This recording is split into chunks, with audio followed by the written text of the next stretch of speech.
Welcome to Salisbury University on the Air, a program highlighting the activities and the people of the campus. My name is Susan Purnell. Shakespeare once said, "If music be the food of love, play on." With that as inspiration, Salisbury University provides a veritable smorgasbord during its annual Spring Music Festival this April and May. Joining me to discuss the variety of music offered during this year's festival are Dr. William Folger, Music, Theater, and Dance Department co-chair, and Dr. Charlie Smith, a founding member of the Salisbury Symphony Orchestra at SU. First is Dr. Folger. So welcome again, Bill. Yeah, thanks for letting me come and join you. Absolutely. Always so good to see you. Thank you. And you're in your spring attire for the Yes. Spring Festival. Beautiful day. Wonderful time to talk about our festival. Absolutely. Tell me what the theme is this year. I have to look at it. It's Vivas las Americas. And it has a little Spanish twang to it because we are talking about music of the United States and a little Latin involved. So we thought that would catch people's eyes and ears. So all the concerts have that particular theme. Is that right? With all the That's bands? correct. The whole festival is The whole actually festival. named that. Okay, yes. great. And all our concerts have American music and some Latin as well, Latin As American well. music. Okay. And they're all at Holloway Hall at 7:30. Is that correct That's too? correct. Good. So that's easy for us to remember. I like that consistency. Now that we start with you and the Salisbury and University chorales that you direct. So what are some of the selections that your chorales are singing this year? We're performing two major numbers. The first is Frostiana by Randall Thompson. It's 7 country poems by Robert Frost. Wonderful settings with orchestra. And then the second piece, we close it out with a Requiem for the Living by Dan Forrest, with whom I worked a few years ago. I actually premiered the chamber version of this 3 years ago in North Carolina. And beautiful work in 5 movements with orchestra, some soloists from the community and students and faculty. Am I getting this right? You worked with the composer himself? I did, yes. He was there for the premiere and worked with us and made some suggestions. He's a wonderful young composer, about in his 40s, and very prolific. Wow, that's a great opportunity for you. What are your favorite selections that you're performing? As much as I love the Thompson, I think the Requiem is tops on my list. Although within the Thompson, choose something like a Star, beautiful piece which ends that. And in the Requiem, the wonderful Agnus Dei, just gorgeous melodies that Dan writes. And I think there's something for everybody in the concert. Oh, great. Now, tell me, what is the admission if I want to attend? What do I pay to get into the door? All right, adults are $12 and Okay. $9 for seniors and SU faculty, SU alumni, and students with ID. We do have a special $5 price for SU students if that's too much for them. What's the senior cutoff? I have to see if I have to pay 12 or 9. Well, for children 12 and under are free, but I guess students would be... No, seniors. Oh, seniors at 62 plus. So I don't think 62. I you're- do. I just made it. All right, Yeah, I get the discount. That's the only good thing about getting older. You get it free, cheaper. Now let's talk about the Salisbury Pops and our friend Lee Nyer. That is scheduled for Tuesday the 3rd. What's in store for us there? Wonderful Americana program, a lot of patriotic armed forces medleys, even doing a Dixieland concerto in which he will be playing. And then there's some student singers. Janelle Thomas is going to sing a spiritual, and also a student conductor perhaps as well. Oh, that's great. They don't usually have singers, do they? That's On occasion, but not every time. That's and a treat. Lee is very generous, and there's something for everybody. His concert is very popular. Oh, it really is with the community. That's true. Now, let's talk about the Su Jazz Ensemble, which then is Thursday, May 5th. Jerry Tabor being the director. What does he have planned? He has 2 combos, and they share the program. And I have to look at it because I can't always That's all pronounce these names. But he has pieces from by the name of Chanko, by David Torres, Bouncer, all kinds of neat names, by Palmieri, and a piece called Hopscotch, a mixture of Latin and jazz. Now, these, I know we pay to get into your chorale, but these are free. Is that right? Yes, the concert band, Salisbury Pops, and Jazz Ensemble are free. Open to the public, free. Exactly. So don't miss it. No. I mean, they shouldn't miss yours are worth the price of admission as well. Yeah, so. and the mission all goes to pay the orchestra members. Of and that, course. So it's helpful. Great. Speaking of the orchestra members, all of these ensembles, I believe, are a combination of students and community members. Is that right? That's correct. Yes. What do you think is the benefit of that? Well, actually, both groups help each other. Some of the more mature voices in my Salisbury chorale, for that matter, and those players in band and jazz that are from the community help the students, and then the students help them. It's a collaboration and a wonderful opportunity for both. I bet it is. The students keep them young and thinking about all the new things that are happening in music. Is always changing. It is. Right. Yeah, we're very fortunate. Well, great. I look forward to it. I mean, you have so much talent in your new department that now includes the drama and the dance. And it's just so exciting every year. So thank you for bringing your talent and the talent of your students to our community and incorporating some of our community members as well. All right. Well, thank you. Appreciate your being here. Appreciate it. We'll hear about the festival's culminating event, the Salisbury Symphony Orchestra's annual spring concert, in just a moment. But first, here's a look at these and other events happening on the campus in May.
Joining me to tell us more is Dr. Charlie Smith, a founding member of the Salisbury Symphony Orchestra at SU. So welcome, Charlie. So good to talk with you. Well, it is such a pleasure to be here, especially with you, young lady. Well, thank you. Charlie, I have to say, in full disclosure, Charlie and I go back a few years. Charlie directed the orchestra when I was in Little Abner and Bye Bye Birdie. So that was 1969. Yeah, and do the math on that. And we I don't want to do the math on that. Thank you. I'll opt not to. Those were great years when we were both very much younger. Yes, we were. We had a great time. Yes, we did. And now we sing in the choir together at Trinity. Yes, we do. How about that? Which is a lot of fun. Yeah, So yeah. we have lots of years. And you are a founding member of the Salisbury Symphony Orchestra. This year being a particularly big year for you, a milestone year. What year is it? It's our 30th anniversary, which is not Gosh. very big in the history of anniversaries. No, we but go back further than that. For us, yeah, for us, it's very significant. But it's pretty great. Yes, yeah, it that is. is. It And sure what is is. the title of this year's? Well, like show? Bill spoke about earlier, it's an Americana celebration. So we're doing music that sort of fits our upbringing and what we understand as music that was composed in the United States. Oh, everything's been composed in Pretty the United much States. so, I would think so, yes. Oh, interesting. And a special guest group is coming. Yeah, it's a group, you're right, they're called the Capitol Quartet. It's a saxophone quartet, and we're going to talk about them in a little more detail in a bit. So. Yeah, so they were here before, I think 2013, Yes, right? yes, just and 3 years And ago. you performed with them then. Oh, yes, we did, and it was a great performance. What and was I it like enjoyed it. working with them? Well, when you're working with professionals like this, it's sort of a challenge, certainly, because they are outstanding musicians and they just are on top of their game, represent teaching faculty from all over the United States. All four of them teach at universities somewhere within the United States. So they're a fantastic group, and we're glad to have them back with us again. I wonder when they find the time to practice. I don't even want to think Summers. about that. I guess. Well, that's really great. What are some of the selections that they're going to be performing this year? Well, the primary selection is something called Concerto Grosso. It sounds like a big musical term from musical history, and it is, but they tend to play on the lighter side, even though it's a serious piece. The four movements are basically jazz-oriented, blues, pop, and things like that we find in jazz music all the time. It's a tough piece, and we're really struggling with it to get it up to par. And you're playing with them. We are playing with them, yes, and so it takes quite a job. They are a group of musicians that like to play music very fast, very, very fast, and it is not easy to do. And some of the selections they're doing beyond that are some jazz tunes like Bugle Call Rag and It Don't Mean a Thing If It Ain't Got That Swing. Oh, I love that song. And a couple of others like that, and especially this Sing, Sing, Sing arrangement, which for old people that have been around a long time, that's Gene Krupa special. So it's going to be an interesting program. It sounds like a great nostalgic And the audience program. last time loved them to death, and they'll be the same way this time. Oh, that's terrific. So tell me also, what is the SSO playing outside of... Okay, well, trying to fit the theme of what we're all doing this particular season, we're doing several things. West Side Story medley, and anytime you do Bernstein's musical, you know, you Broadway show, you can't lose on that one. We have a trumpet trio doing Bugler's Holiday. You know, we have the sax quartet, so why not have a trumpet trio? And everybody knows Bugler's Holiday. Stephen Foster, you don't hear that name much anymore, but he wrote a beautiful ballad way back when called Jeannie with the Light Brown Hair. And we're going to do that, and also the New England Holiday by Robert Washburn, which is an interesting piece. Oh, I love this Americana theme, because people are going to recognize the songs, and, you know, really it'll evoke such memories. I mean, just as you're talking about it, I'm thinking West Side Story and all the times I've seen it. Familiarity in music is very, very important, yes. So I understand as part of the 30th anniversary celebration, local artist Eric Saylor has come up with a commemorative print, and it's very colorful. It's a great, what would you call it? Well, it's a collage. Of what the symphony has done for the last 30 years. Now, I know Eric because he did a serograph of the band, the community band, when I was a conductor. That you conducted. Yes. And he's a brilliant artist, and it's just beautiful things. And so I've seen the picture of this particular print, or screen print, if you want to think of it that way. And it picks out certain times that we've done special things, like we went to the Meyerhof and played there one year. Now, for a small town symphony like Salisbury Symphony, we played the Meyerhof in Baltimore. Fantastic. We played for the Moody Blues, and for the people who don't know the Moody Blues, we did, and we filled the Civic Center, 5,000 people listening to the Salisbury Symphony Orchestra backing up the Moody Blues. Now, you can't beat that. You really, truly can't. When was that? I don't know where the heck I was. I'm going to say pretty close to 20 years ago, but I'm not absolutely positive on that. Huh. And then some other things that we've done special. And that's these little 30 little blocks sort of point out some special times with the Salisbury Symphony in their brief history. In their 30-year history. I remember I was responsible for development for Coastal Hospice, and you worked with us on Hospice Harmonies. Remember that? Oh, yes, I do. It was supposed to be at the Purdue Stadium. Very, very last minute, we had to switch because of weather over to the Civic Center. And we packed the place. Yeah, it was wonderful. Really a great event. Yes, it was. So I have such great memories. And of course, my son played in the youth orchestra. Right. So, and I think he played the same instrument you play. Percussion. Yeah, yes, he played, and timpani, a lot of timpani. Right, Now, it's hard to think about the SSO without thinking about our friends Peter and Judy Jackson, who have been longtime supporters and now have a new challenge, I believe, that they've put forth to the board of the SSO and I guess to the community in general. Can you tell us a little bit about that? Well, the challenge grant is for $50,000, and Peter and Judy have agreed to match the first $25,000 of that grant. So I don't have a doubt that this is going to happen. It will give $50,000 plus for the orchestra to bring in their performance kind of people, is what the fund is all about. People like the saxophone quartet. Right. Now, Peter's father, I think his name is Roger, if I remember right, played in the symphony orchestra from the beginning.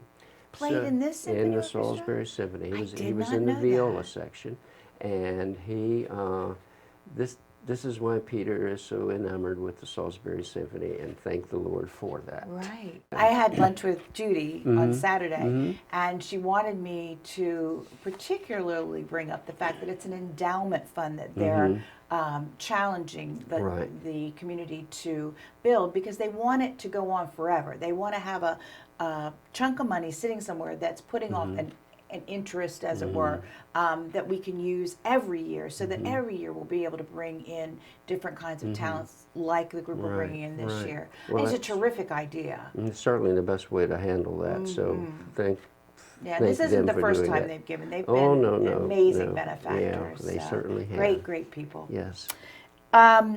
So, are there any other fundraisers that you Oh, know of coming on up? let me see, on the 4th of June at 6:30, there's a murder mystery theater Oh, that's neat. being sponsored. So that's another fundraiser to sort of help the symphony out, and recognizing the fact that at our 30th anniversary, we still want to go on beyond that. So we're going Sure. to need help in doing so. If any of our viewers are interested in attending the concert, Mm-hmm. who should they contact? Well, they can call the music department at 410-548-5587. I think that's the ticket outlet for the music department. Great. They can also go online to www.salisburysymphonyorchestra.org. And I think you could probably get them at the door, but I'm not sure I'd wait at the last minute. I wouldn't either for Yeah. this year. Yeah. I agree with you. Admission is how much? And now that I'm a senior, I really want to know it. Yeah, it's a little different than what Bill was telling you about the choral group. It's $25 for adults and $20 if you've reached that golden senior citizen age. You know, we all have, yes.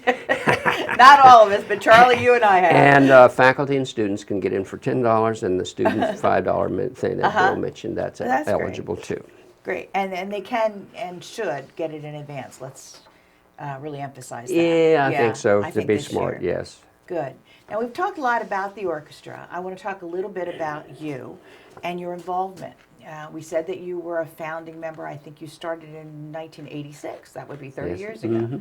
Tell me a little bit about your experiences. Well, I was the band director here for 16 years, and so when Tom Elliott came in 1984, I believe, and became department chairman, he sort of realized that there had been other orchestra attempts in Salisbury, and they never really became a true entity in the community.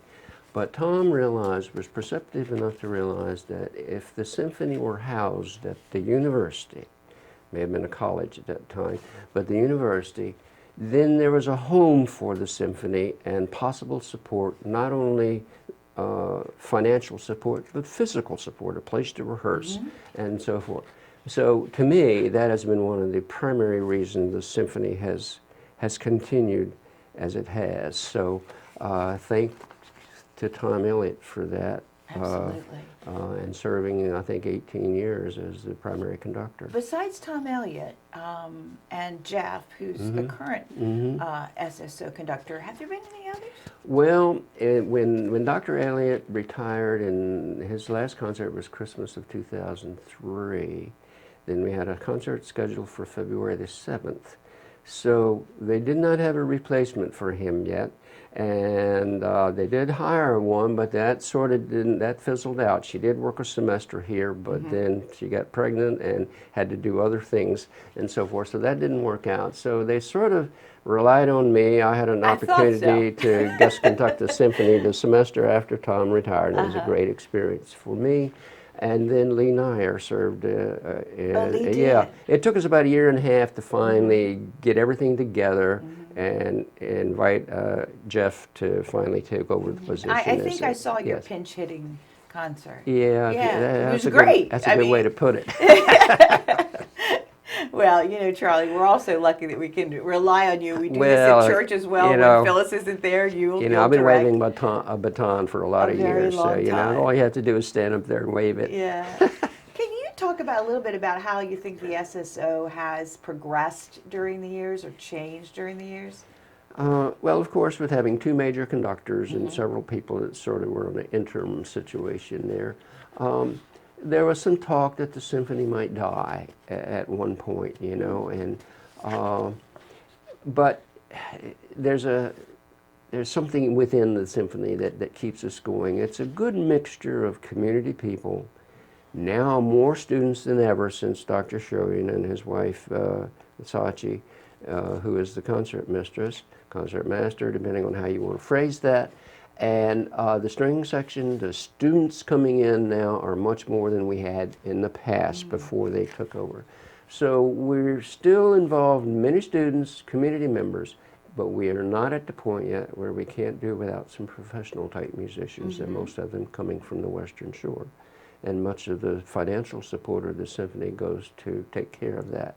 And we would have a hard time doing it without those 10 or 12 people that come down and help us out. And just give us that professional That sound. little edge that we need. Yes, Yeah. you're absolutely right. Yeah. Now you started at the beginning. Are there any other people in the orchestra now who have been there since? There's the three beginning? of us that we Three. classify as I'm- charter members of the Okay, symphony. I want to know who they are. Bobby I Thamer thought was a so. string teacher in Yes. Salisbury for many, many years. She's retired, but she's still playing, and she's going to continue playing. And Julie Barton is a fantastic oboist from Lower Delaware, and she's been playing with the symphony since the beginning, and she's fantastic too. So, Now, some little birdie told me that this might be your final year. I don't want to hear that, but is that true? yes, it's It is. true. It is. There comes a time in all of our lives where we realize that it's time to move on or move out. In my case, 30 years with the symphony. I'm not a young man anymore, but I'm not going to... You look it. I'm not... Thank you. I appreciate that. You're welcome. I'll go with that. Do. But there's a time where physically and mentally that you need to say, all right, I'm not up to snuff for what this orchestra is doing right now. So I'm graciously bowing out after 30 years. And, you know, I got a few years left on this earth, and I want to enjoy them doing a few things I've not been able to. Of course. Every Sunday night for all these years, until recently we started rehearsing on Tuesdays. And so that takes a lot out of your family life to do that. So it's time to move on and to let some new blood move in there that's been wanting to do this for a long time. And there really is someone you think that can step Oh, in? yes, and- there's several people Oh, around great. that can then move in there Well, that's a and good do my feeling, job. knowing Oh, that- certainly, that yes, somebody yes. can step Yeah, in. I would be reluctant to leave if there weren't, but yes, this is my Gosh. last concert on May the 14th. May the 14th. Yes. That's the concert, and Charlie's last. So people have got to come on out for this one. This is going to be a big one. Yeah, well, Well, I know that Salisbury University and the orchestra are just, you know, so proud to have had you there for the last 30 years. And are you going to continue on in any other organizations? well, as the former director of the Salisbury Community Band for 35 years and played in it 10 years before Right. that, I dropped out when the new leaders came in 4 years ago when I retired in 2011.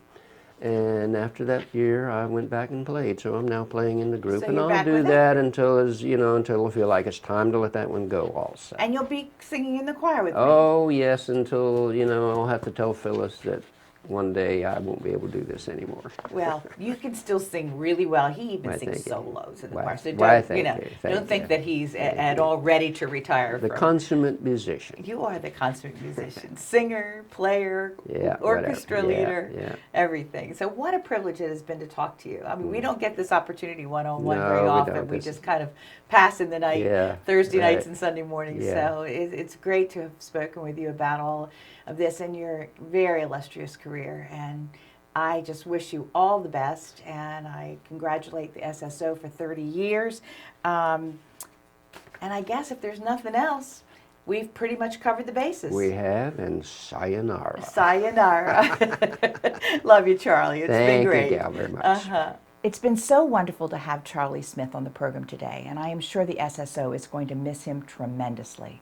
I'm a big fan of the symphony, and as I am sure many of our viewers are as well, I'm especially excited about this concert and the entire Spring Music Festival.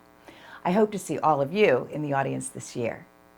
I'd like to thank my guests, Dr. William Folger, co-chair of SU's Music, Theater, and Dance Department, and Dr. Charlie Smith, a founding member of the Salisbury Symphony Orchestra. I'm Susan Purnell. This has been Salisbury University on the Air. Thank you for watching. Now here's a look at the events on campus in May.